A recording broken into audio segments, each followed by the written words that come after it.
Good day mga kabamams mo plate. So, malungkot yung topic natin today pero napaka-importante na pag-usapan natin to. So, meron ako nabasa sa comment section. So, kung ikaw ay kamag-anak mo yung taong na maalam na dito sa mundo and kailangan mong makuha yung natitirang pera sa kanyang GCash account, paano yung dapat mong gawin para makuha yung pera sa kanyang account?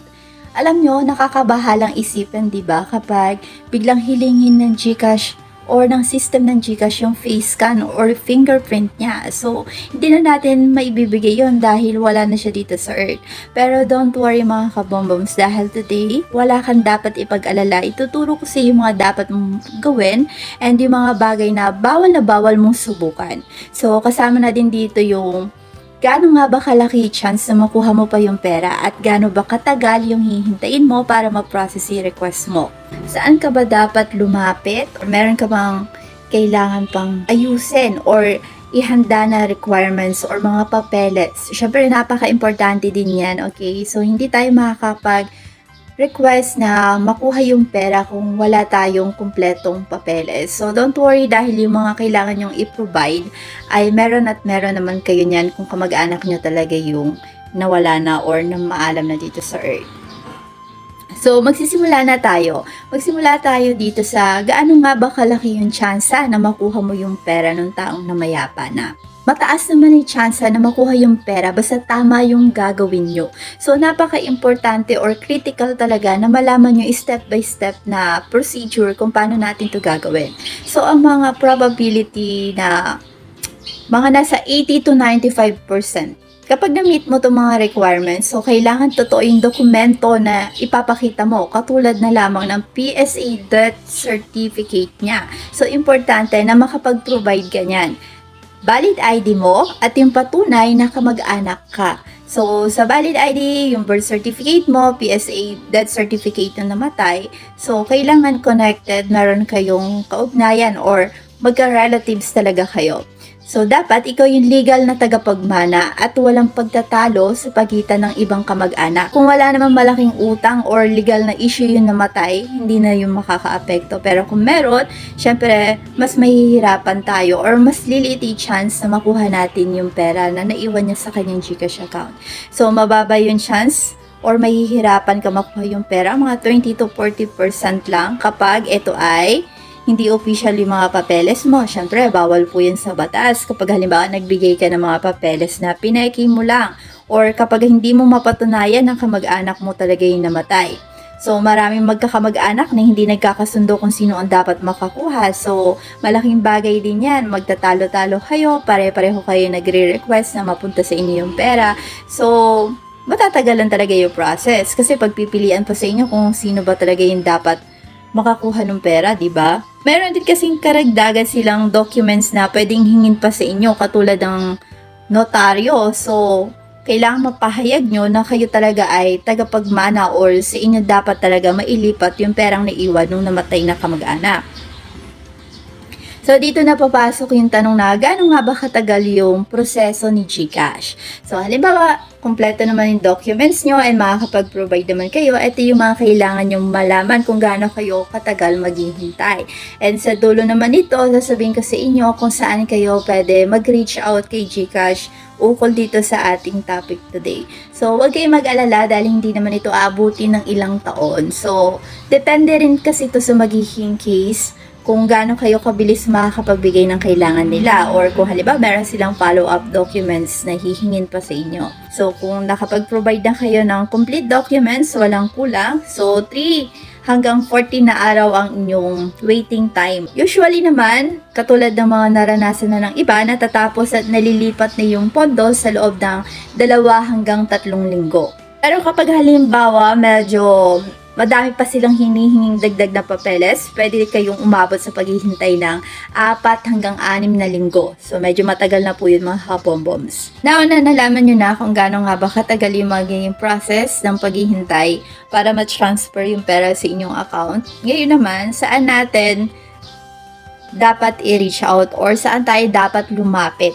So, ito yung mga official na daan or paraan para hindi kayo maloko at mabilis na maasikaso talaga itong ating concern. So, kailangan legit talaga at hindi tayo pwedeng maniwala sa mga nag-aalok na sila na daw mag-aayos at kailangan nyo lang magbayad. Wag po. So, pinakamainam at pinakamabilis, buksan natin yung ating GCash app. Pumunta tayo sa help center. Tapos, dito, ipapadala lang natin yung ating concern. So, meron naman ditong message box. So, kailangan may isulat nyo lang din ng tama yung inyong concern or yung inyong inilalapit sa kanila. So, pwede rin tayong tumawag sa hotline. So, ito yung para sa Globe. Ito naman sa TM. Official email nila. So, ayan, ilalagay ko na lang sa screen para makita nyo. And minsan nagpapalitin ata sila pero mas maganda yung nagre-research tayo para updated. So, hindi ko alam kung kailan nyo mapapanood tong video na to. So, sa social media naman, pwede rin tayo magsulat sa kanilang verified Facebook page. Pero kailangan talaga verified yung Facebook page at siguradong sa kanila yon. Huwag po tayong kukontak kapag halimbawa hindi naman legit yung Facebook page. Okay? Dapat at GCash official tayong kukontak. Pero tandaan nyo po, kapag sa may social media or sa may Facebook tayo ko-contact, mas matagal silang makakasagot or makakapagbigay ng sagot ukol dito sa ating concern. Huwag tayo basta-basta magre-respond pag halimbawa meron kumontak sa atin tapos hindi naman galing sa official GCash Facebook. And huwag nyo pa ibibigay yung mga password ng account nyo, halimbawa bank account nyo. Very, po talaga, kailangan maging aware po kayo sa inyong pakikipag-usap, okay? So, wag din kayo magbibigay ng OTP nyo. Malinaw po yan mga kabombom baka kasi ang mangyayari sa inyo, merong kumontak sa inyo, tapos alamin yung mga bank details nyo, kunwari, ito pa rin yung susolusyonan nila, pero iba na pala yung kanilang adhikain or iba na pala yung gusto nilang mangyari, okay? So, iwasan po natin, kailangan dapat maging aware tayo kapag kumukontak tayo sa social media or nakikipag-transact tayo. Lalo na pag-usapang pera talaga. Kadalasang tanong, paano kung matagal na siyang pumanaw at ngayon mo lang naisipang iproseso? So, meron pa bang chance yun? Ito po ay magandang balita mga kabomboms dahil walang limitasyon o takdang panahon kung kailan mo ito pwedeng asikasuhin. So, alam ko naman na yung iba, medyo matagal silang magluksa. Siyempre, hindi naman talaga madaling tanggapin na nawalan tayo ng mahal sa buhay. Kapag halimbawa kahit ilang taon na siyang wala, pwede mo pa rin ituloy ang proseso. Ang kailangan mo lang talaga, katulad ng mga nabanggit ko kanina, ay yung official na PSA death certificate niya. So, kung ang problema mo naman, luma na yung SIM card niya na nakakabit dun sa kanyang GCash account, kailangan mo lang din to i-indicate or sabihin kay GCash. Kasi mga kabomboms, ang kinaganda kasi nito dahil si GCash ay malaking na talaga to at pinagkakatiwalaan talaga nating lahat. So, yung pondo dito ay hindi basta-basta nawawala. So, nananatili pa rin yung pera nung namatay dun sa account niya hanggat hindi pa naisasara yung account. So, hanggat hindi pa na-dormant. Kaya hanggat may pagkakataon ka pa, halimbawa, hindi pa naman lumalampas ng 5 taon, hindi pa naman na-declare na dormant account na yung GCash account nung namayapa mong kamag-anak, may chance pa talaga para makuha or ma-process yung mga ganitong concern. Kailangan yung tandaan. Ito yung mga bawal gawin. So, paalala ulit ha, wag na wag mong gagawin ng mga ito. So, wag mong subukang gayahin ang mukha o boses niya para makalusot ka sa verification. Wag mong dayain o pilitin ang face scan at fingerprint. Huwag ka din magpapanggap na siya para lang ma-access ang account niya. Kasi pag ganito yung paraan mo, iniisip mo para mapabilis yung procedure or para hindi na sila humingi sa iyo ng ibang documents, mali po yan. Kasi hindi talaga gagana yan. At ang pinakakailangan mo malaman, illegal po yan sa batas. So kapag nahuli ka, baka tuluyan pa ma-freeze yung pera o ikaw mismo ay mapahamak sa batas natin. Pwede kang kasuhan. O, tandaan po natin mga kabomboms na kung hindi naman kayo kamag-anak or wala kayong proof or documents na maipapakita or mailalapag, wag nyo na pong pakialamanan, okay? So, respeto na lang din po sa namayapang tao, okay? So, tandaan po natin na walang shortcut dito para makuha agad yung pera ng namayapang tao, okay? So, ang pinakamabilis at pinaka-safe na paraan ay ang pagsunod sa tamang proseso katulad ng mga na-discuss ko kanina.